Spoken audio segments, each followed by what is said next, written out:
되신 주께 감사하세. 그 사랑 영원하리라.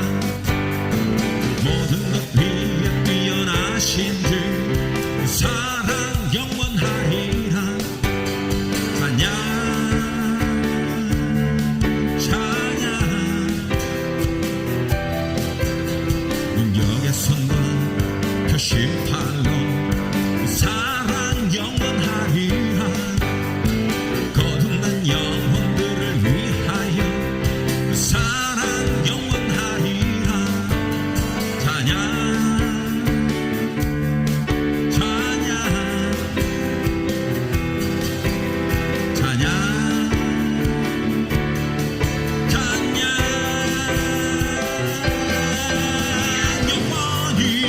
신실하신 능력의 하나님 영원히 함께하니. 영원히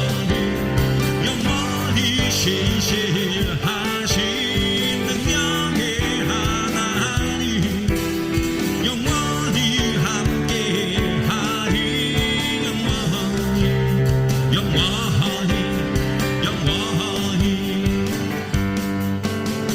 뜨는 데서 지는 데까지 그 사랑 영원하리라. 주 은혜 우리 걸어가리. 그 사랑 영원하리라.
말씀을 믿는 자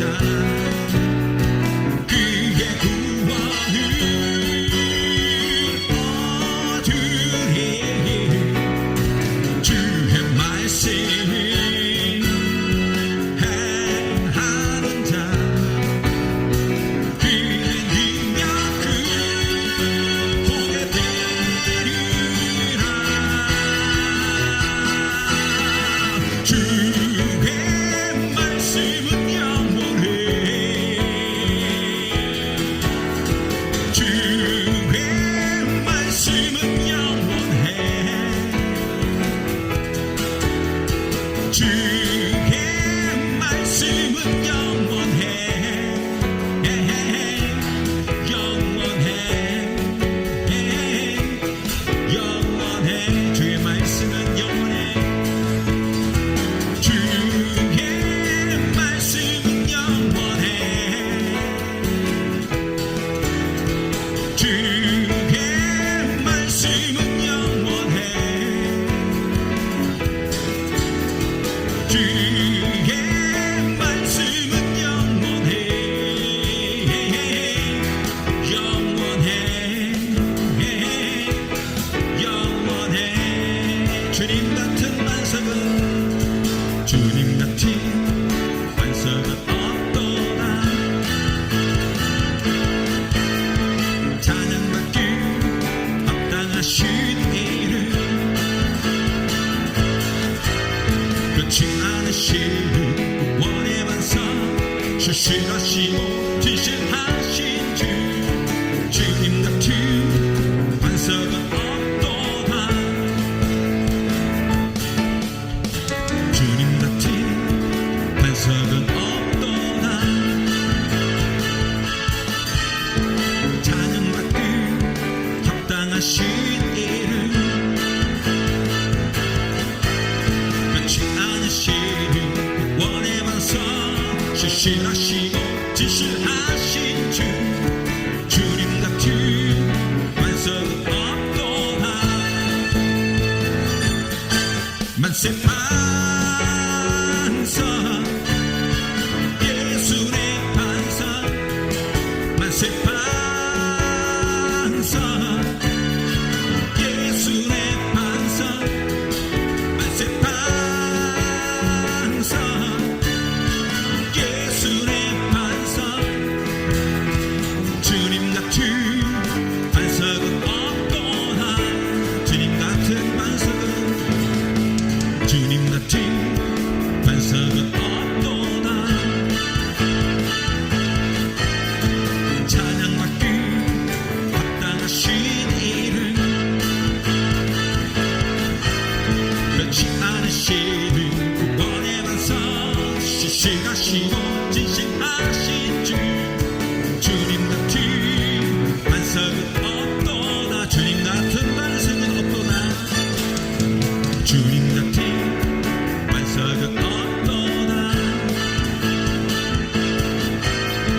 찬양받기 합당하신 이름 끝이 않으시는 구원의 반석 진실하시고 진실하신 주 주님 같은 반석은 없도다. 만세 반석 예수의 반석 만세 반석 예수의 반석 만세 반석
주소서. 성령의 충만한 기름을 내 안에 충만케 하소서. 성령의 기름으로 내 안에 부어주소서. 성령의 충만한 기름을 내 안에 충만케 하소서. 성령의 기름으로 내게 기름 가득할 때 주의 복음 전할 수 있네. 내게 기름 가득할 때 주의 사랑 베푸네. 그날에 우리 주님께서 밤중에 찾아오실 때에 기름 준비된 자만이 잔치자리 들어가니. 그날에 우리 주님께서 밤중에 찾아오실 때에 기름 준비된 자만이 잔치자리 들어가니.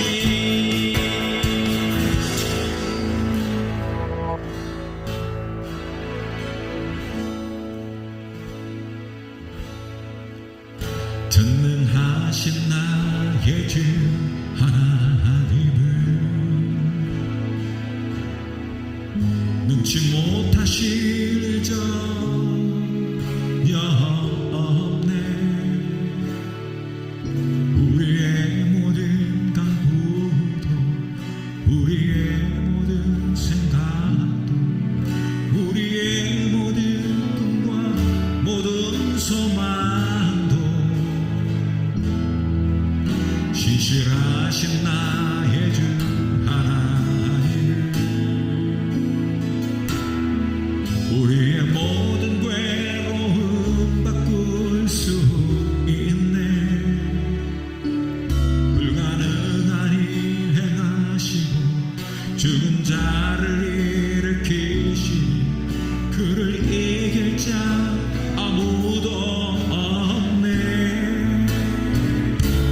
주의 말씀 의지하여 깊은 곳에 금을 던져. 오늘 그가 놀라운 일을 이루신 것 보라. 주의 말씀 의지하여 기쁨으로 금을 던져. 믿는 자에게 눈치 못함없네.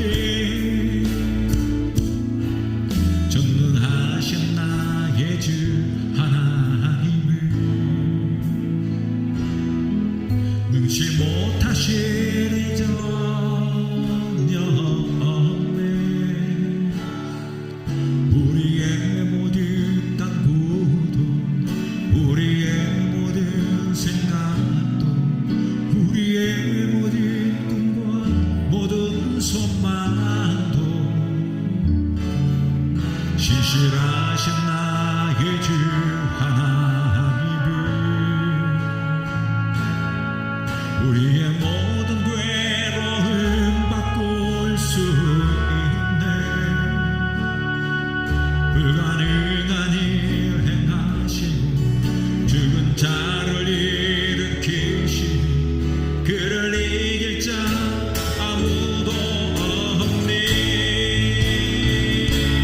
주의 말씀 의지하여 깊은 곳에 금을 던져. 오늘 그가 놀라운 일을 이루신 것 보라. 주의 말씀 의지하여 믿음으로 금을 던져. 믿는 자에게 눈치 못하니. 주의 말씀 의지하여 주의 말씀 의지하여 깊은 곳에 금을 던져. 오늘 그가 놀라운 일을 이루시는 것 보라. 주의 말씀 의지하여 기쁨으로 금을 던져. 믿는 자에게 눈치 못하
말씀은 마태복음 13장 44절 한 절 말씀입니다.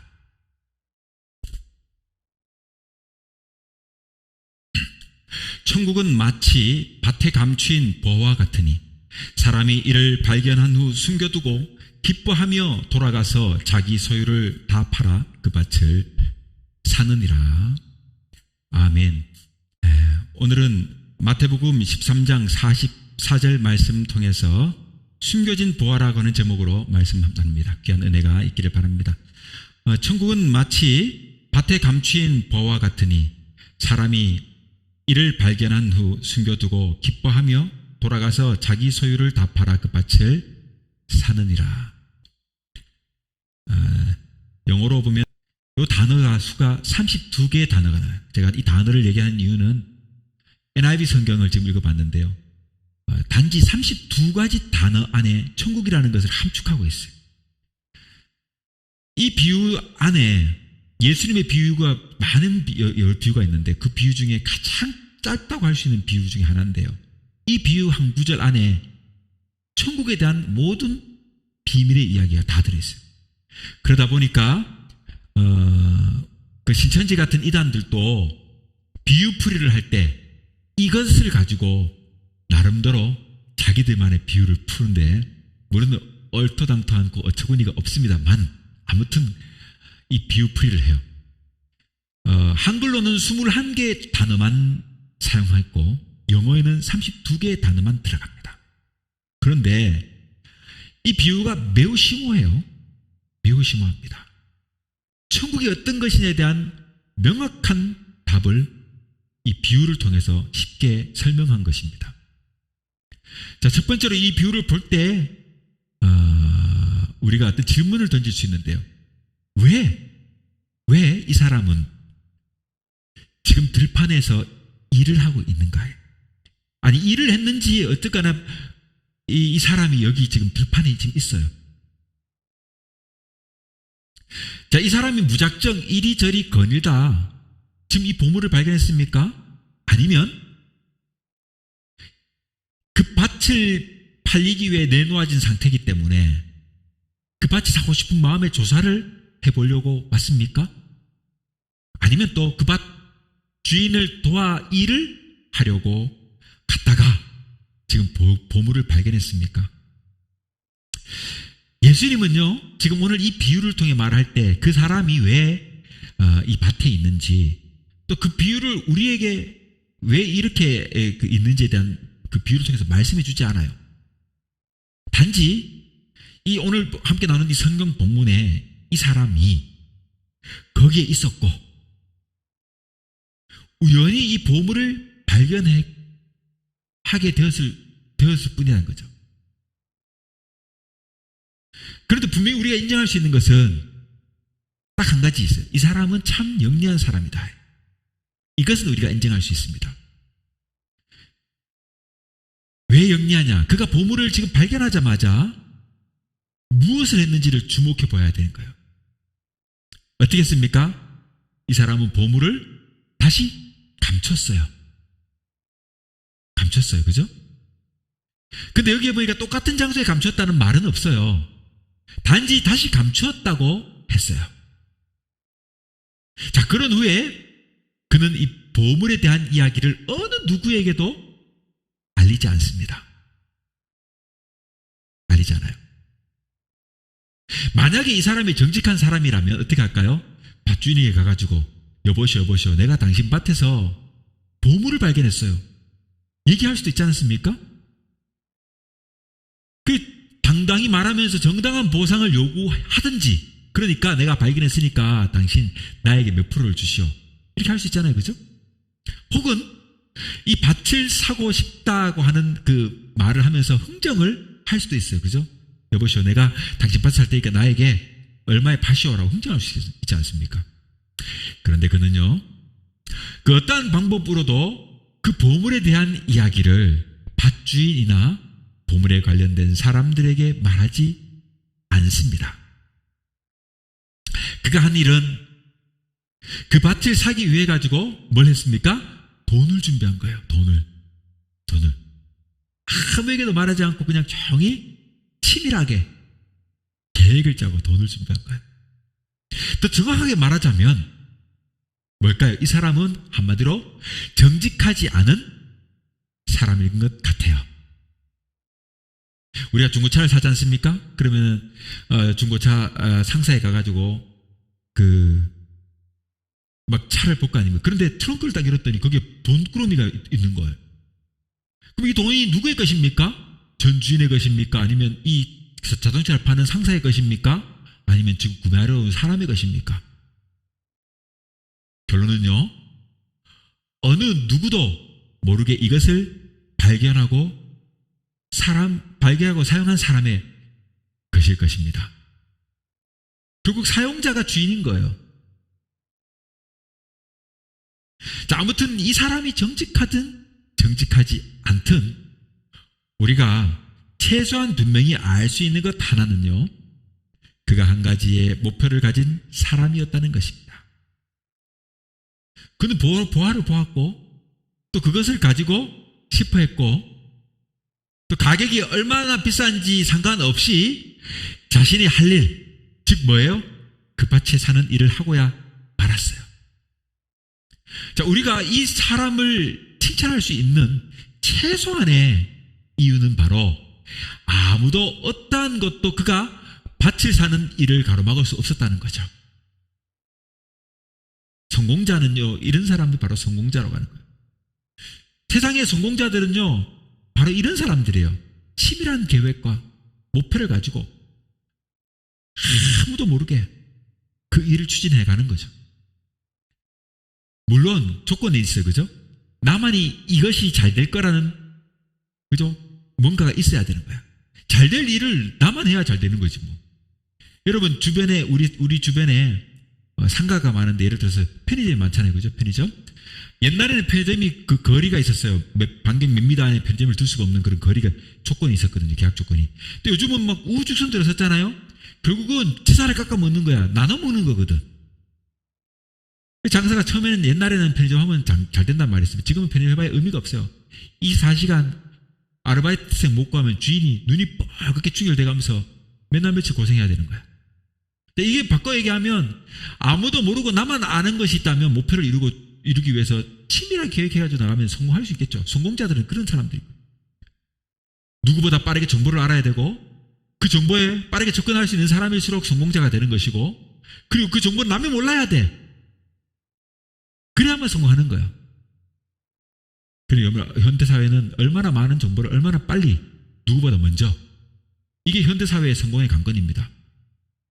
그래서 저희가 아이를 양육할 때도 그런 걸 가지고 참 많이 고민하고 막 그랬단 말이죠. 그래서 이것이 미래의 우리 삶의 먹거리가 될 것이다 싶은 직업이 뭔가를 막 살펴보고, 부모는 그런 일을 하는 거거든. 마찬가지로 장래의 소망을 가진 사람이라면 장차 나는 어떤 사람이 될 것인가를 생각할 때 남들이 알지 못하는 정보에 빨리 접근할수록 그 사람은 성공할 수 있는 확률이 높은 것입니다. 지금 이 사람이 그런 거예요. 그가 이 밭을 사는데 어느 누구도 거리 끌 것이 없었고 막을 수 있는 방법이 없었어요. 이 사람은 성공했습니다.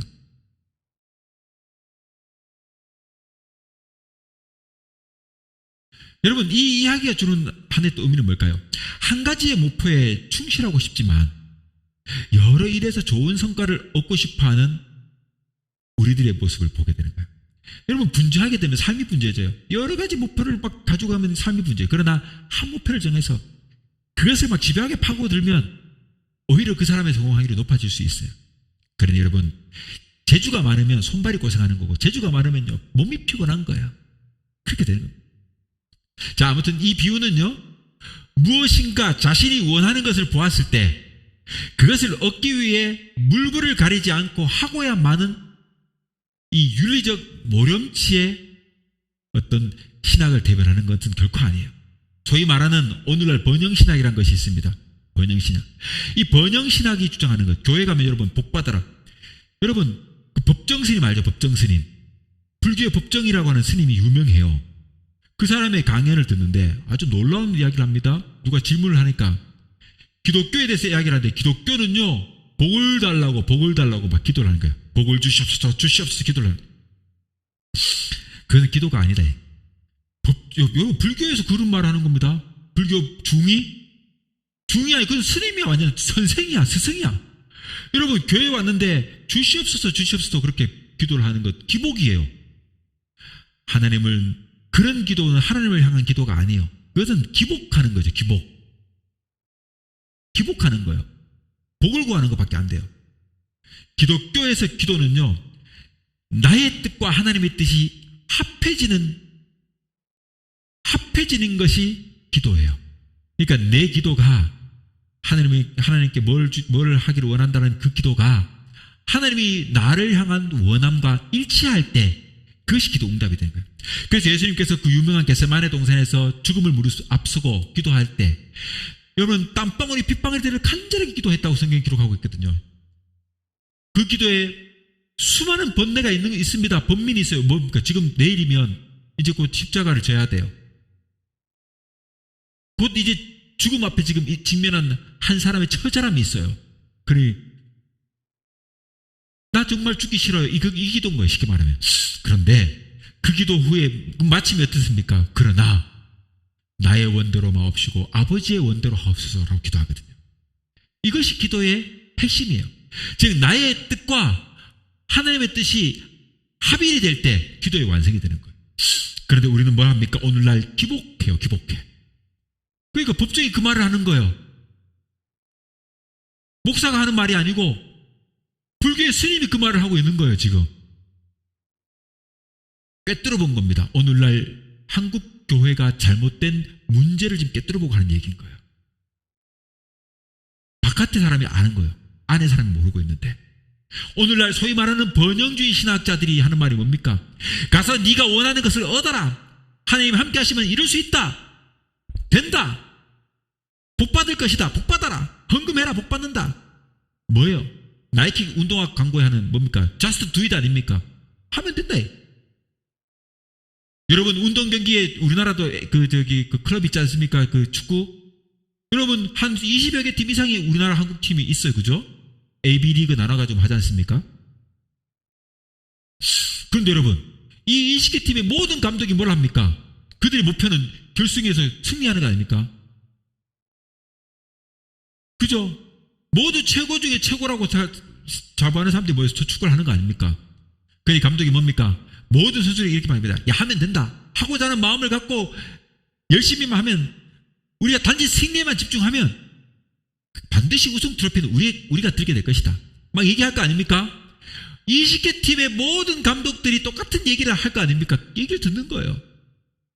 그러나 여러분 결국 대회가 끝나고 나면 우승하는 팀은요 단 한 팀뿐이에요. 19개 팀은 모두 다 패자들인 거예요. 맞죠? 이 운동 경기를 우리 예로 든다면 우리 모두는 결국 패자 아닙니까? 할 수 있는 한 최대로 돈을 모아도 여러분 그 밭을 지불하고 돈을 지불하고 살 수 있는 사람도 있어요. 그죠? 그러나 어떤 사람들은요 처음부터 그 보화를 발견하지도 못하는 사람도 있고 살 수 없는 사람도 돈이 끌어모아도 그 돈을 살 수 있는 돈을 못 모으는 사람도 있어요. 그렇지 않습니까? 그래 여러분 이 비유는요 성공 추구 일변도의 신학적 해석보다는 더 깊은 의미가 있다고 저는 생각해요. 지금까지 우리는 여러분 이 비유에서 잘못된 인물에 초점을 맞춰왔다고 생각합니다. 이 이야기에서 중심 인물은요 부활을 발견한 사람이 아니에요. 처음부터 이 이야기의 중심 인물은 이 부활을 땅에 묻은 사람이라고 생각해요. 땅 속에다 묻은 사람, 부활을 땅에 묻은 것이 물론 실수로 묻은 것이 아닐 수 있겠죠. 만약 부활을 여러분 묻은 사람이 보물을 찾게 하듯이 누군가 그것을 발견되기를 바랐다고 생각해 보세요. 그러면 어떻게 합니까? 여러분 본문에 보면 하나님 나라가 부활을 찾는 사람과 같다고 말하지 않은 것에 여러분 주목해야 돼요. 본문은요 하나님의 나라는 밭에 숨겨져 있다가 누군가에 의해 발견한 보화와 같다고 하는 거예요. 지금 즉 그러므로 뭐예요? 부활을 땅에 묻은 사람은 그것이 발견되기를 바랐다고 우리가 볼 수 있는 거죠. 누군가 보물찾기 하듯이 숨겨놓은 거예요. 여기에다가. 그리고 숨긴 사람은 어떻게 합니까? 숨긴 사람은 먼 발치에서 내가 숨겨놓은데 누가 찾나 안 찾나 지켜보는 거예요. 맞죠? 그게 보물찾기예요. 저도 어릴 적에 그 교회에 이렇게 젊을 적에 보면 교회 아이들하고 이렇게 야외 예배나 밖에 나가면 보물찾기 시간에 보물을 막 숨겨놓고 있단 말이에요. 그러면 애들이 막 보물 찾거든? 이렇게 살펴보고 내가 숨겨놓은 데를 막 유심히 보는 거야. 누군가 찾는가 못 찾는가 싶어가지고. 그렇게 보물찾기를 시작하면 누군가 자신이 숨겨놓은 곳에 가서 보물을 찾을까 먼 발치 지켜보면서 즐기는 사람이 있는 거예요. 아마도 이 보물을 숨겨놓은 사람도 그런 마음이 있어요. 그런 마음. 야, 쟤가 지금 내 보물을 찾고 있는구나. 내가 저기 숨겨놨는데 저 여자가 저걸 발견했구나. 보물을 숨긴 사람은요, 이것을 유심히 지켜보는 거예요.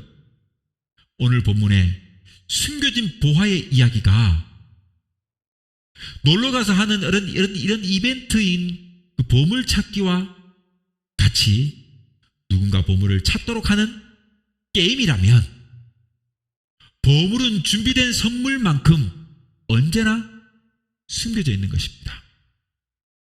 여러분, 오늘 제가 하려는 그 이야기의 보화는요, 즉 전혀 다른 보화의 이야기인 거예요. 우리가 보통 듣는 그런 보화들은 중심이 다르죠. 관점과 인물이 다른 거예요. 일반적인 보물이란 그것을 발견한 자가 가져가 버리면은 그 보화는 없어지고 그 자리는 빈자리가 되어버려요. 그러나 지금 제가 하려고 하는 이야기의 여러분, 이 보화의 이야기는 발견한 사람이 가져가도 또 보물찾기 하는 장소의 범위 안에서 여전히 그 보물이 남아있기 때문에 다른 사람이 다시 지나갈 때도 여전히 그 자리에 숨겨져 있는 겁니다. 자, 여러분, 보화는 바로 예수님이십니다. 예수 그리스도입니다. 우리 삶의 보화는 바로 예수 그리스도입니다. 예수님은 실로 2000여 년 이상 그 기간 동안 사람들이 이 보물찾기 하듯이 이 보화를 발견해 왔던 겁니다. 예수님을. 이제 오늘도 사람들은요, 밭으로 가가지고 남겨진 보화를 발견해야 하는 거예요. 저도 그렇게 보물찾기 하듯이 보물을 찾아서 예수님을 믿게 된 것이고, 우리도 그렇게 된 겁니다. 그러니 우리도 마찬가지로 믿지 않는 사람이 있다면 남겨진 보화를 발견해야 되는 거예요. 이 보화를 발견해야 합니다. 그게 우리의 몫이에요. 보화는 땅에 숨겨져 있고 그걸 발견해야 돼요. 여러분 우리 한국 역사에도 보면 보화를 발견한 사람들의 삶이 전혀 다른 모습을 볼 수 있습니다. 예를 들어서 도산 안창호 선생 같은 사람들은요, 여러분 도산 안창호가 나이 17살 때, 기껏해야 17살이면은 지금으로 치면 고등학교 2학년 이 정도 나이지 않습니까? 약간 17살 때 그리스도를 영접해가지고, 그가 뜨거운 사람이에요. 마음이 뜨거웠어요. 예수를 믿게 돼서 마음이 뜨거워요. 그런데 어느 날 평양에서 쾌저정이라고 하는 곳에서 만민공동회의라는 것이 열렸는데, 나이가 아직 20대도 안 된 이 나이에 약간 한 20세쯤 됐을 때, 이제 예수를 17살에 믿고 약간 20세 정도 나이가 되었을 때 그가 손을 뻗어뜨고 청중 속에 나갔습니다. 그리고 청중들 앞에서 휘어잡는 명연설을 합니다. 기껏 나이가 이제 20살밖에 안 된 사람이요. 그 연설의 핵심은 뭡니까? 우리가 일본 놈들에게 나라를 빼앗긴 이유는 교육의 부재다. 배우지 못했기 때문에 그렇다. 그렇게 교육진흥론을 설파합니다.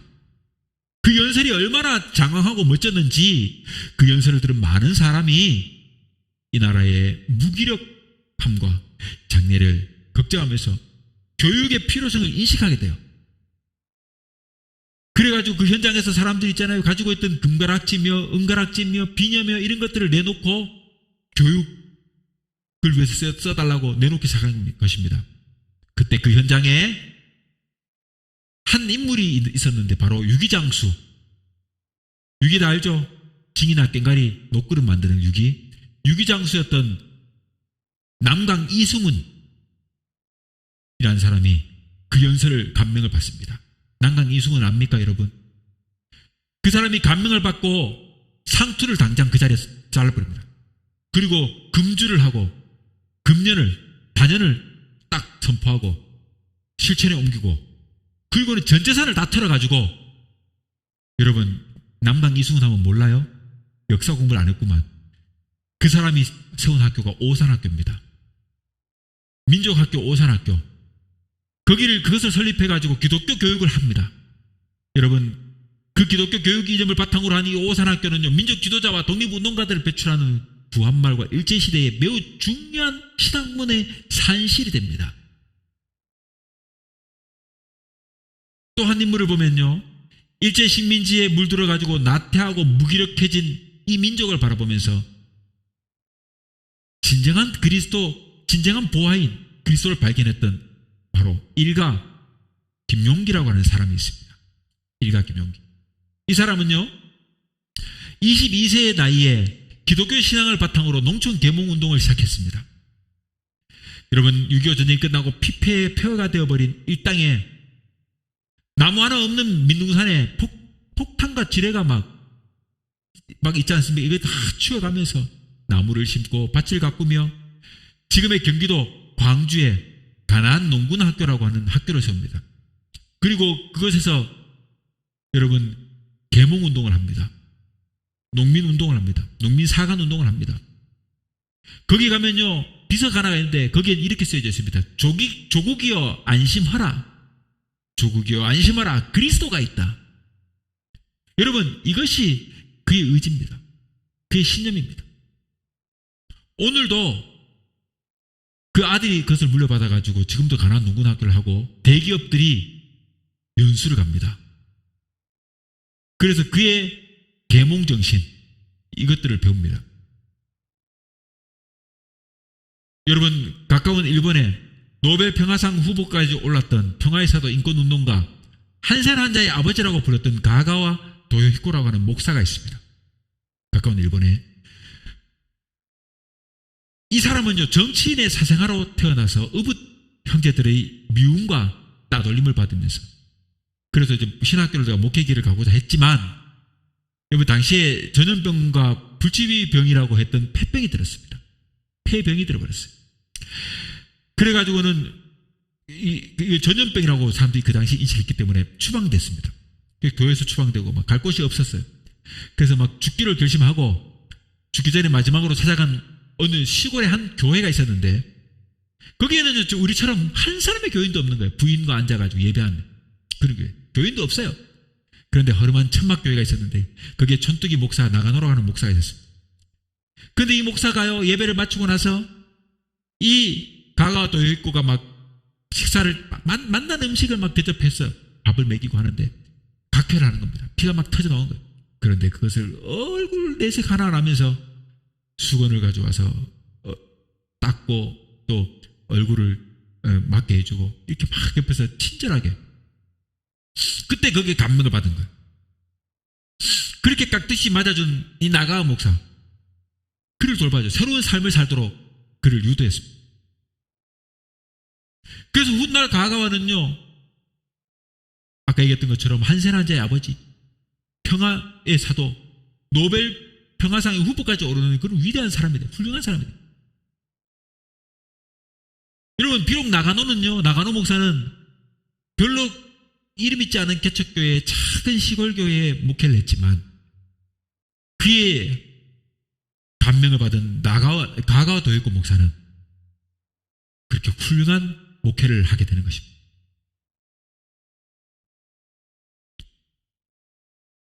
이제 말씀을 맺겠습니다. 우리는 보화를 발견한 사람의 기쁨을 알아야 해요. 그리고 보물찾기 하듯이 보화를 찾으려고 숨겨놓은 이 마음을 또한 살펴야 합니다. 여러분, 보화를 누가 숨겼습니까? 하나님께서 보화를 숨겨놓으신 것입니다. 천국은 마치 밭에 감춘 보화와 같으니, 지금 보화를 누가 감췄습니까? 하나님이 감췄어요. 사람이 그것을 발견한 후에는 자기의 모든 소유를 팔아 그 밭에 사는 것입니다. 여러분, 하나님이 감춘 보화는 뭡니까? 우리에게 영원한 구원을 허락하시는 예수 그리스도예요. 예수 그리스도를 우리에게 감춰놓고 그것을 발견하기를 바라고 있는 거예요. 지금 누군가 이 보화를 발견할 것인가 하나님이 유심히 지켜보고 있는 거예요. 그리고 누군가 진정한 보화인 예수 그리스도를 발견한 사람이 되면 그 삶이 전혀 다른 모습으로 변화되는 것입니다. 우리는 여러분 부활을 찾는 구도자의 심정으로 예수 그리스도를 향한 사랑과 열심을 보여야 합니다. 더불어 부활을 찾는 그 열정과 자세로 그리스도의 제자로 아름다운 삶을 살아야 합니다. 저와 여러분 모두가 예수의 참된 제자로, 그래서 신실하고 충성된 사람이 될 수 있기를 주님의 이름으로 축원합니다.